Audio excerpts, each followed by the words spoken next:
Hello, I'm Nicole Yarb, and I hope that you found these modules to be helpful and really got a glimpse of what palliative care can do to help people living with Parkinson's and their families at any stage of the disease.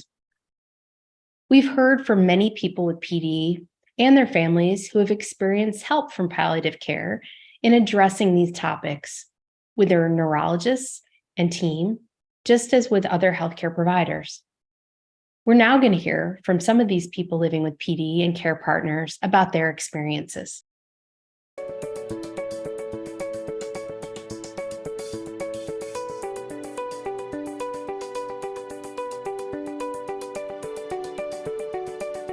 Well, one thing that I like about neuropalliative care is that this is a total care approach that focuses on the Parkinson's patient, and I like to say overall living well-being. It focuses on us living well, having a well-being, and it takes care of the Parkinson patient, from the Parkinson patient itself to the care partner and everything in between. That's why I love this project. You know, with this project, it'll help myself with Parkinson's and hopefully other patients to live well with less pain, less stress, less sadness, or even no sadness, or less or no depression, or less worries. Because I've learned to not even let stress affect me, because stress increases the symptoms. So I don't let stress last in my life. And neuropalliative care has given me more joy, gratitude, happiness, and I'm just enjoying things more. And you asked me what this project means to me, or what palliative care means to me. It really gives me hope that there's more to life beyond a Parkinson diagnosis, and that we should never give up, because there's always hope. There's always light at the end of the tunnel. And this is a great community of people. And we all are in this together, and we all fight together, because none of us is alone in this.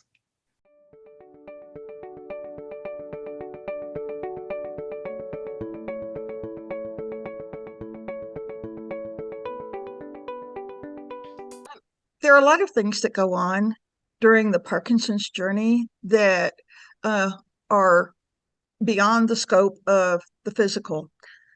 And that includes things like grief, guilt, and a loss of identity. You know, who am I now?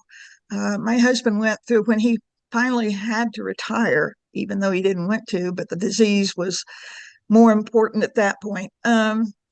He really just turned into a zombie for a bit. Excuse me. And it took a while for him to pop out of that. That was before we were receiving palliative care.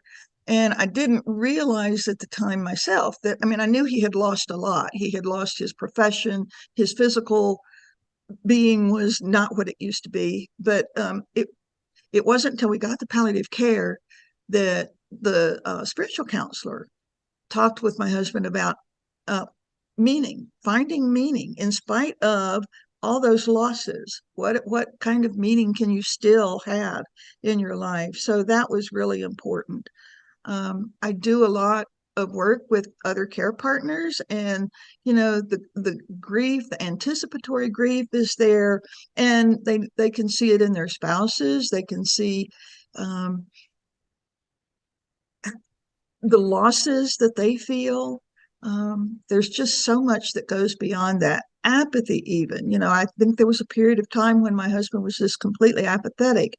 And as care partners, we're not trained to notice a lot of that stuff. So it's so important to tell your neurologist every single thing that you're noticing, whether you think it's part of the disease or not.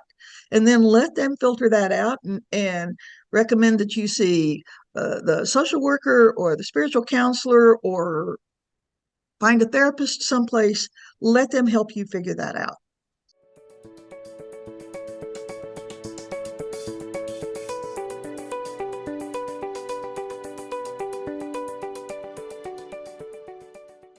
Having a healthcare proxy is also really important, and I will give you an example that happened recently in my family.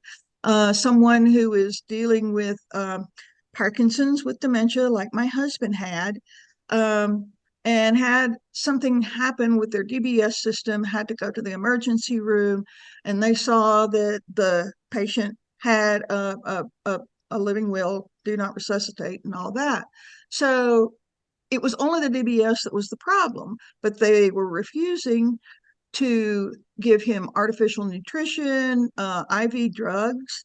And his wife was saying, no, you've got to do that. You've got to do that. And if it hadn't been for her, they probably would have just held back on everything and would not have let him live. And he's doing better. He's doing fine now. So um, I, I carry this message with me a lot too, that make sure you've got somebody who understands what your wishes are and is there to fight for you.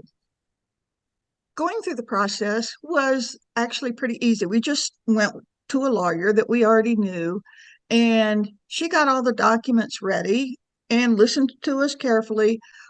What wasn't clear to me until I experienced the palliative care was how important it is to talk to a medical professional about some of those decisions. Because when the lawyer says, well, this just means that you don't want anything extraordinary done, you don't understand what that means medically. What is your body going to go through um, until you have a medical professional uh, explain that to you? Um, we first did our documents, and this may happen to other people as well. We first did our documents in another state. When we moved to where we live now, we had to redo things because laws are different. So, and we did that again. At that time when we first did it, we didn't have the medical advice. Once we got it, we revisited and said, "Well, okay, I think we're all right with what we decided." But that was really important. Well, I think it's important to recognize that getting your legal documents in order is not the end game. Getting them in order is important, but it's also important to recognize that advanced care planning can and should address how we want to live. What can we, both patients and care partners, do to plan for quality of life? To do this, we need to consider our current situation and potential limitations to think about what's important. Now, it can be really scary to try to look down the road and think about the things that could happen, but if you've planned for the eventualities, then it's a little bit easier when you get there. So when you're thinking about this kind of planning, think about bucket list items that you might have. Do you want to travel, learn a new hobby, or run a marathon? Are you somebody that wants to work as long as possible? And then there are things that are a little more practical, perhaps, like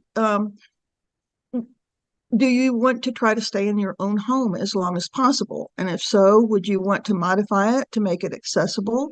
Or would you consider going to uh, a retirement community for your spouse? Would you consider assisted living or memory care? And if any of those things were things under consideration, what would trigger you to sort of make those decisions at the time? So as you're trying to do this kind of planning, I think there's some things that you need to think about. You need to think about how can you stay connected and avoid isolation? How can you stay healthy? Find how what kinds of things bring you meaning and how can you continue with that? And then what kinds of things bring you peace? And that's for you, for the patient, and the care partner, both. It's really important that they're both involved in these kinds of decisions. And I think that can really help improve the journey that you're on.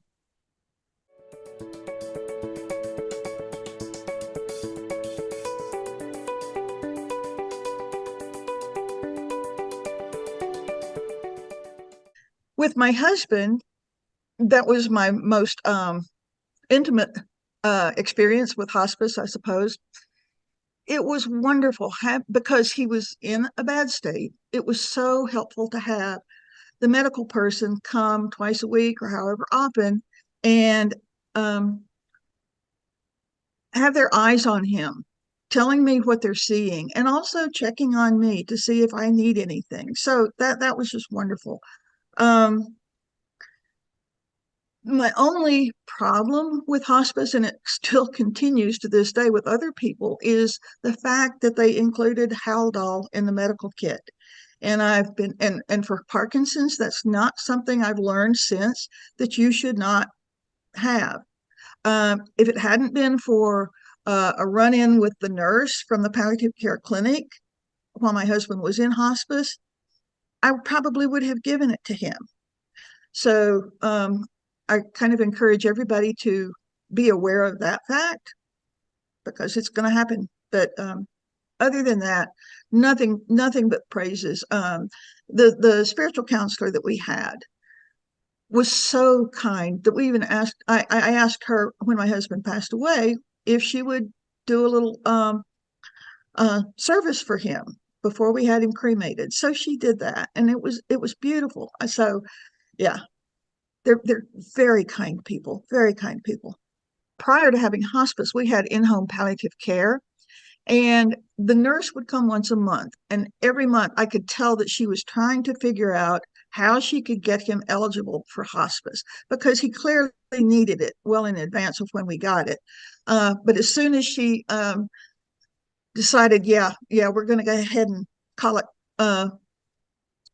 that you're ready for hospice, I was so relieved, even just knowing that they were going to come. And just having them here, having the person come 2 or 3 times a week to help bathe him and do those kinds of things, the supplies that they brought to us, everything, it was what I wanted. It really was what I had wanted there for several months before we even got it.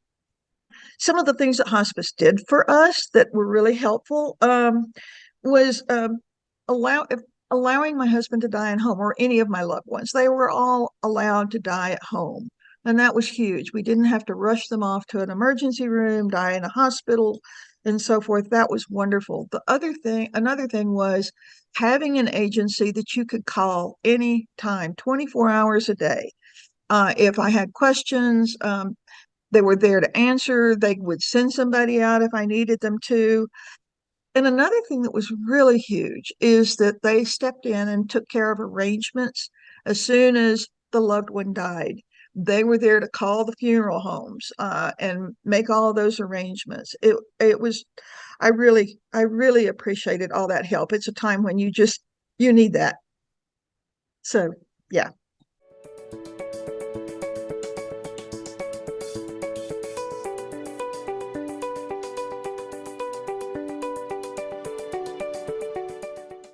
Non-motor symptoms have been a challenge to me for my entire disease path. And I think that it has been that same way for most other Parkinson's patients. And I understand that the average Parkinson's patient has 8 non-motor symptoms. So to move on to an example of bringing it up with my neurologist, for me, it would be the issue of pain, which has been a constant over the period of time that I've had PD. And for a long time, I really didn't bring it up because I wasn't sure that it was part of Parkinson's. But then it began to substantially interfere with my sleep. So at that point, I felt it was important to bring up. And then I learned that 95% of Parkinson's patients had some degree of pain. So my neurologist and I worked together to develop, first of all, to determine where the pain was coming from, what the source of the pain was, so that we could work out a strategy for dealing with it. And at first, he prescribed a pain medication, which was very helpful.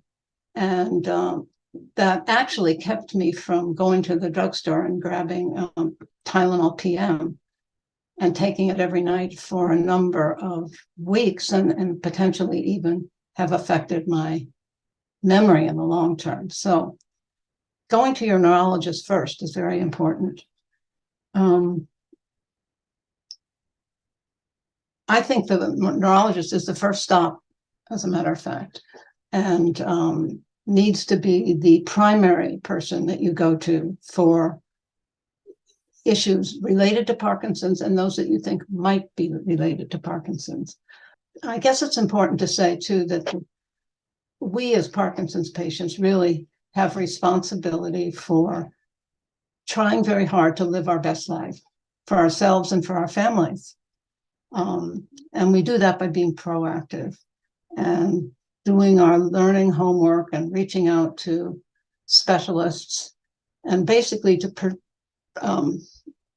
persevere until we get some answers, until we solve the problems that we're dealing with. Sometimes it takes a while, and sometimes it takes several specialists. But if we persevere, we get closer. And I think that that's important. And in all of this journey, it's important to keep your neurologist informed.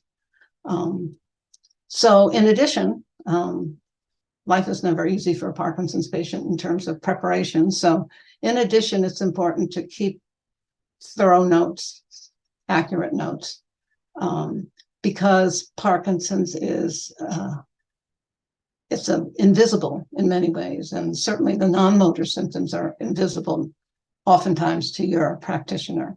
So it's up to you to tell him or her what's going on in your body. And I often think that the quality of information that you put in directly reflects the quality of care that you get back. So you're part of the partnership, and your responsibility is pretty significant as well. And I think the last thing I'd like to mention is the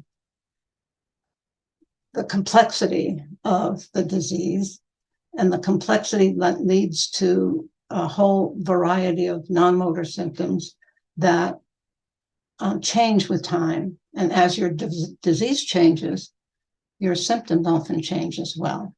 So that means that you really have to be very vigilant and notice what is going on and bring things up with your neurologist. If you think that there is a negative effect on your ability to do what you want to do, and it's that vigilance, I think, that can protect your quality of life.